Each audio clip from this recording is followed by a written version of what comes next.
Hello guys, मैं मुर्तजा आलम आप सबका वेलकम करता हूं। इस उम्मीद के साथ कि आप सब अच्छे से हैं, मजे से हैं, अपनी अपनी तैयारी कर रहे हैं। आज हमने क्लास 10 से ज्योग्राफी से टॉपिक लिया है। The topic is land resources. हमारे लाइफ में लैंड का क्या रोल है? हमारा लाइफ लैंड के बिना हम अगर सोचे, एक पर वो इमेजिन करें, तो क्या ये पॉसिबल है कि लैंड के बिना हमारा लाइफ और लाइफ में होने वाले सारे एक्टिविटीज हम पूरे कर सकते हैं?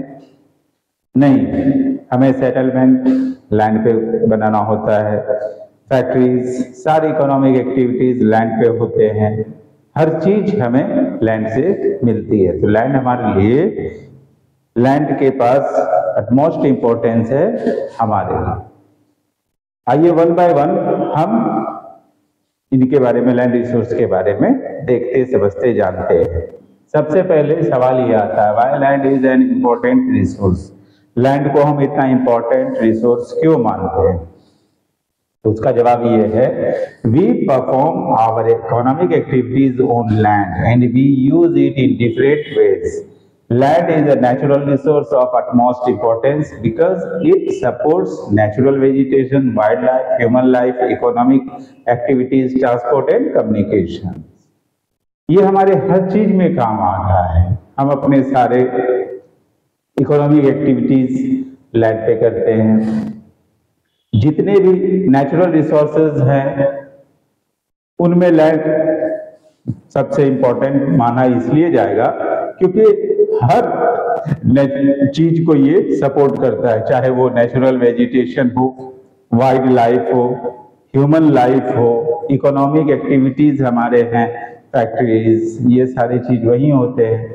Wild life, human life, economic activities, transport and communications, ये सारी चीजें हम लैंड पे ही करते हैं, इसलिए ये हमारे लिए इतना इंपॉर्टेंट है।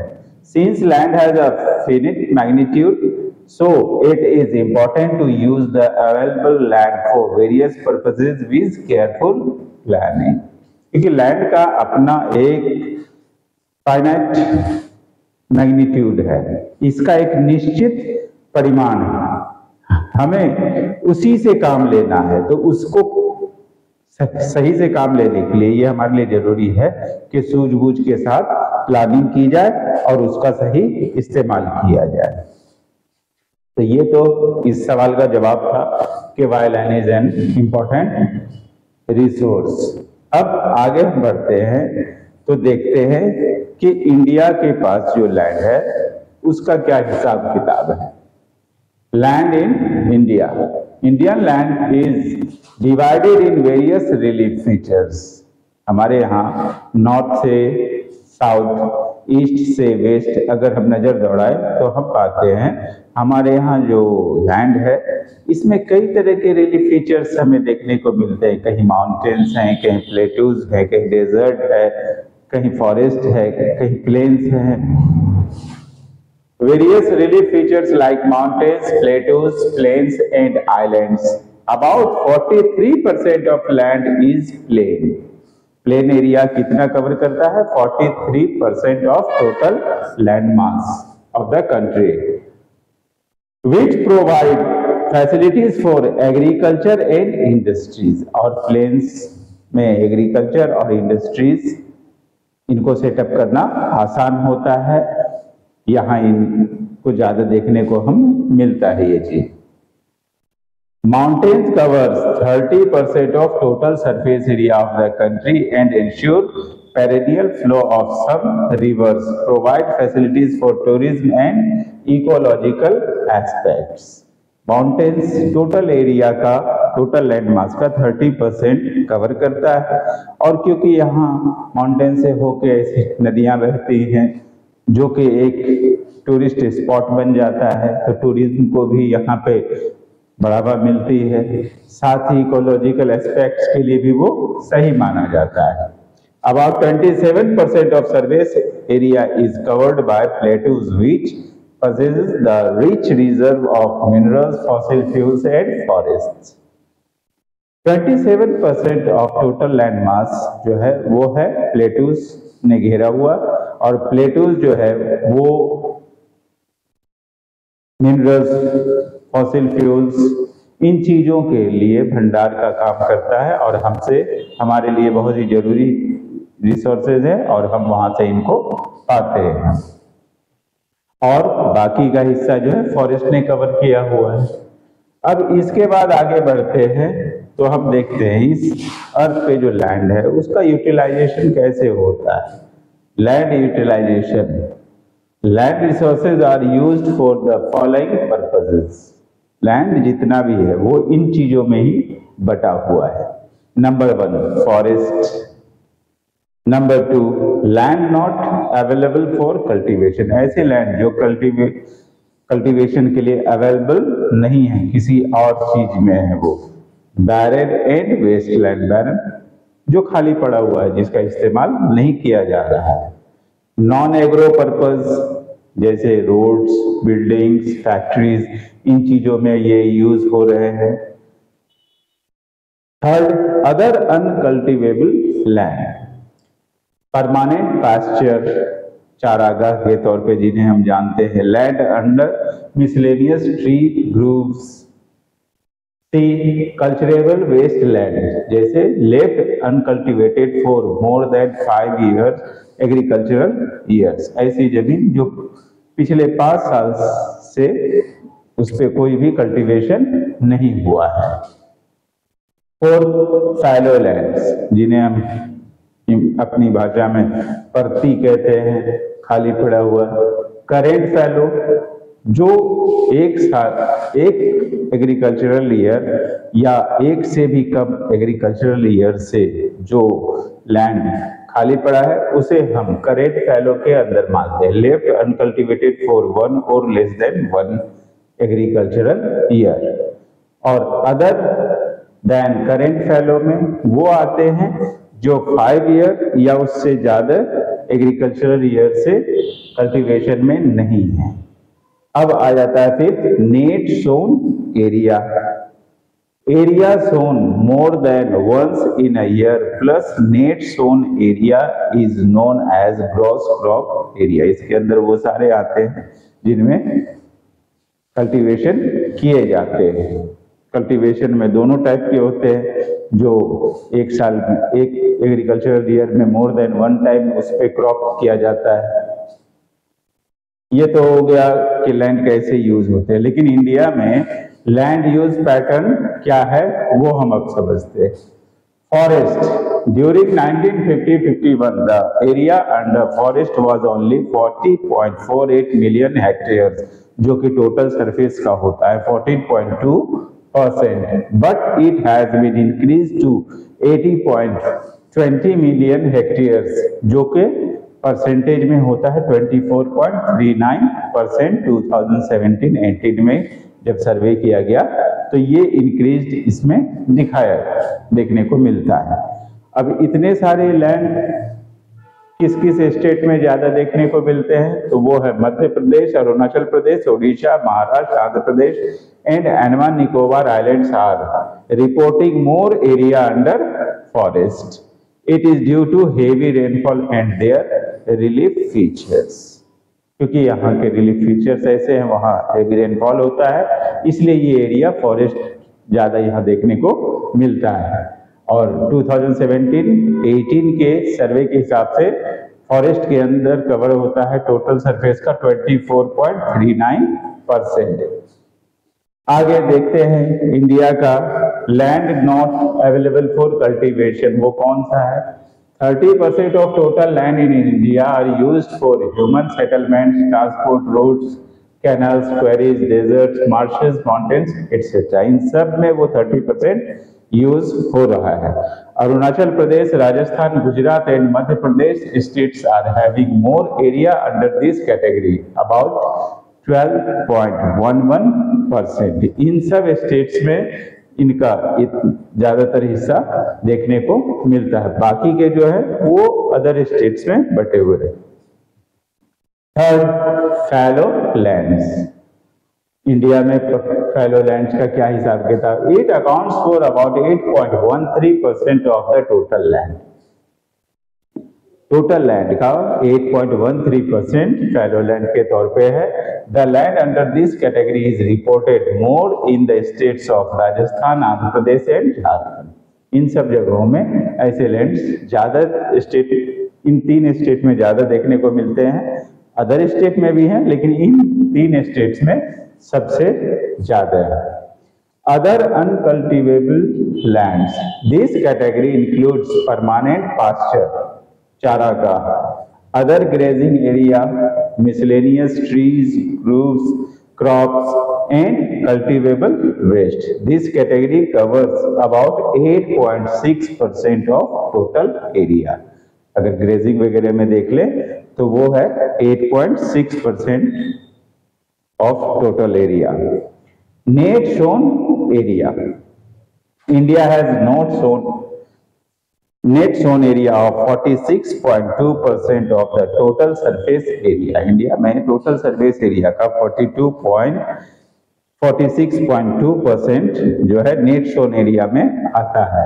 It has reached its maximum in Haryana, Punjab and Uttar Pradesh. सबसे ज्यादा ये देखने को मिलता है हरियाणा, पंजाब और उत्तर प्रदेश में। और कम जो देखने वाले स्टेट्स हैं वो कौन से हैं? Himachal Pradesh, Jammu Kashmir, Meghalaya, Nagaland, Mizoram and Arunachal Pradesh are reporting less than 30% of net sown area. तो ये तो हमने अभी लैंड रिसोर्स में लैंड के इंपॉर्टेंस, इंडिया के लैंड का जो डिवीजन है उसको, और land utilization in the world and land use pattern in India, इसको देखा। अब हम बात करने वाले हैं लैंड डिग्रेडेशन और लैंड के कंजर्वेशन। आइए अब देखते हैं लैंड डिग्रेडेशन क्या है और उसको कंजर्व कैसे किया जा सकता है। Land degradation. Human activities have not only brought about degradation of land but have also aggravated the pace of natural forces to cause damage to land. सिर्फ हमारी एक्टिविटीज ही लैंड को डैमेज नहीं कर रही है, बल्कि हमारी एक्टिविटीज की वजह से, हमारी जरूरत पूरा करने के लिए हम जो कुछ भी कर रहे हैं उनकी वजह से ऐसे बहुत सारे फोर्सेस जनरेट हो रहे हैं जो कि लैंड को डैमेज कर रहे हैं। Some human activities such as deforestation, हम पेड़ों की अंधाधुंध कटाई कर रहे हैं अपनी वुड की रिक्वायरमेंट को पूरा करने के लिए। ओवर ग्रेजिंग हो रहा है, माइनिंग, क्वेरिंग, ये सभी कुछ हो रहा है। To have contributed significantly in land degradation, इन सब का भी बहुत बड़ा रोल है लैंड डिग्रेडेशन में। यही नहीं, इसके अलावा हम आज हर तरफ इंडस्ट्रियलाइजेशन देख रहे हैं, बढ़ता ही जा रहा है। तो इंडस्ट्रीज से निकलने वाले जितने भी वेस्ट एफ्लुएंट्स हैं, क्या वो हम कहीं और दूसरे प्लेनेट पे भेज दे रहे हैं? नहीं, वो भी इसी लैंड पे जाता है और लैंड और वाटर बॉडी इनको ही कंटेमिनेट करता है। Industrial effluents as wastes have become a major source of land and water pollution in many parts of the country. कहने का मतलब है कि हमने लैंड को कई तरीके से डैमेज किया है, एक तरीके से नहीं, कभी डायरेक्ट कभी इनडायरेक्ट। तो क्या इसका कोई उपाय नहीं है? तो है, इसको हम कंजर्व कर सकते हैं अगर हम थोड़ा सा कोशिश करें और प्लानिंग के साथ चलें तो हम इनको कंजर्व कर सकते हैं। Now the topic is measures to conserve land. Land को कंजर्व करने के लिए क्या क्या उपाय किए जा सकते हैं? There are many ways to solve the problems of land degradation. Number 1, afforestation. हमें ज्यादा से ज्यादा प्लांटेशन करने चाहिए। हम जहाँ कहीं भी प्लांट की कटिंग करते हैं, डिफोरेस्टेशन करके अपनी वुड की रिक्वायरमेंट को पूरी करते हैं, तो वहां पर हमें फिर से प्लांटेशन कर देनी चाहिए ताकि कुछ समय बाद वो फिर वहां फॉरेस्ट हो जाए। लेकिन हम ऐसा नहीं करते हैं, हम उसे फिर एग्रीकल्चर लैंड के तौर पे यूज करने लगते हैं। Proper and adequate method of grazing. Grazing का भी एक मेथड तैयार करना चाहिए जो प्रॉपर हो, एडिकेट हो, और उसके अकॉर्डिंग ही ग्रेजिंग का काम होना चाहिए। Planting a wide number of shelter beds of plant. Plants के शेल्टर बेड्स कई सारे हमें प्लांट करने होंगे ताकि इनसे लैंड डिग्रेडेशन को कम किया जा सके। Stabilisation of sand dunes by harnessing thorny bushes वगैरह का इस्तेमाल करके सैंड ड्यून्स वगैरह पे कंट्रोल किया जाने की कोशिश करनी चाहिए। Proper management of waste land by constructing public parks, play area for kids. अब जैसे बहुत सारे ऐसे वेस्ट लैंड हैं तो उनको पब्लिक पार्क्स बना दिया जाए, बच्चों के लिए प्ले ग्राउंड बना दिया जाए ताकि उनकी देखभाल होती रहे। तो इस तरह से इनलैंड को भी हम डिग्रेड होने से बचा सकते हैं। Control and minimise the mining activities, quarrying activities जितनी भी हो रही हैं उनको कम से कम कर दें, सिर्फ जरूरत की चीजें करें और जो भी काम कर रहे हैं तो उसको थोड़ा कंट्रोल किया जाए, तरीके से किया जाए ताकि उससे लैंड को नुकसान ज्यादा न पहुंचे।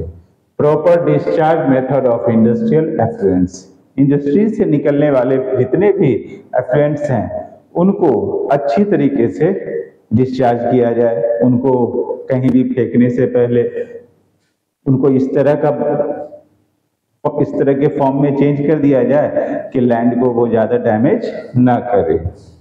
Proper disposal of household waste which is generated in tons by day, घरों से भी जो रोजाना कचरा निकलता है, जो भी कूड़े निकलते हैं वो टनों के हिसाब से निकलते हैं और दिन ब दिन ये बढ़ता ही जा रहा है।